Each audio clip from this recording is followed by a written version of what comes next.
Ira grew up in a family with an overbearing father.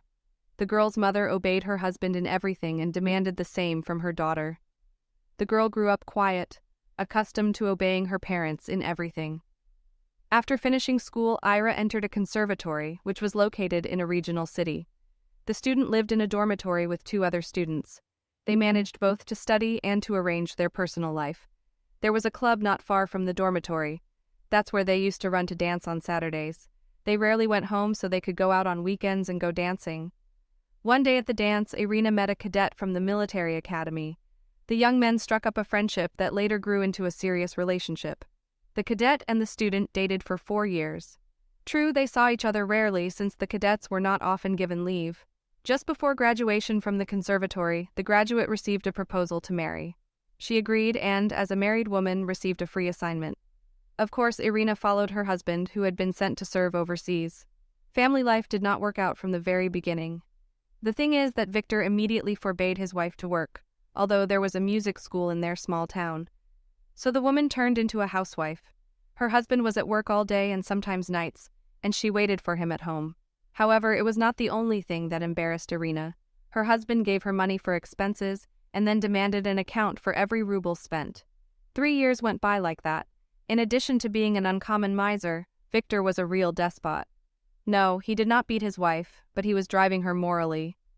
She had to report to him, as if he were the boss, every minute she spent without him. She was not allowed to have girlfriends or talk to her neighbors. Her husband didn't like everything Ira did. He said she could not cook and could not keep order the way she should. In general, the young wife turned out to be a worthless hostess. Irina plucked up courage and decided to leave her husband. Arriving for a week to visit her parents, she told her mother about everything. She listened attentively to her daughter but advised her to return to her husband.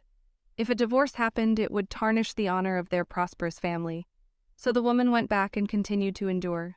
It got worse after Irina became pregnant. Victor began to show himself in all his glory. By this time, he had been promoted to lieutenant colonel and treated his wife as if he were a subordinate soldier in front of him. And the most offensive thing was that he began to have affairs on the side, at that, not particularly hiding from his wife. He motivated his affairs by the pregnancy of Ira. Once he even raised his hand at his pregnant wife. She just asked where he was all night. The spouse did not like the question, and he responded with a simple slap. The woman put up with that too. What could she do in her 7th month of pregnancy? The couple had twin boys.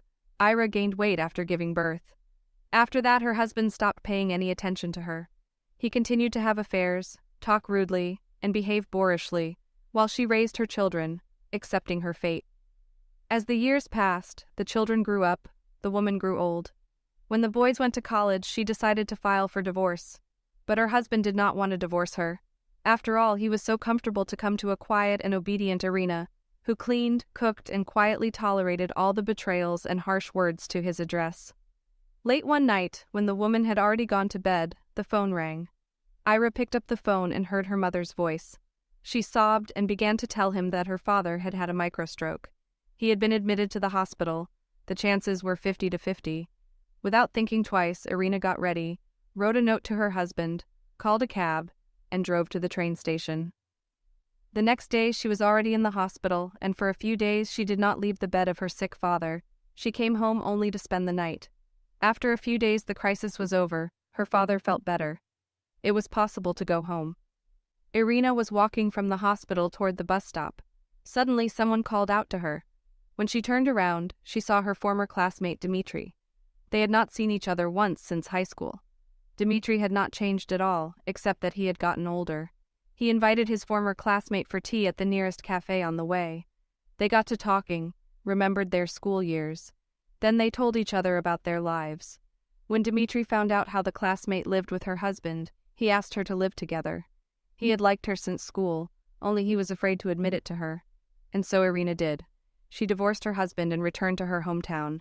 She and Dmitri started living together. It was a very different life, not like the one with Victor.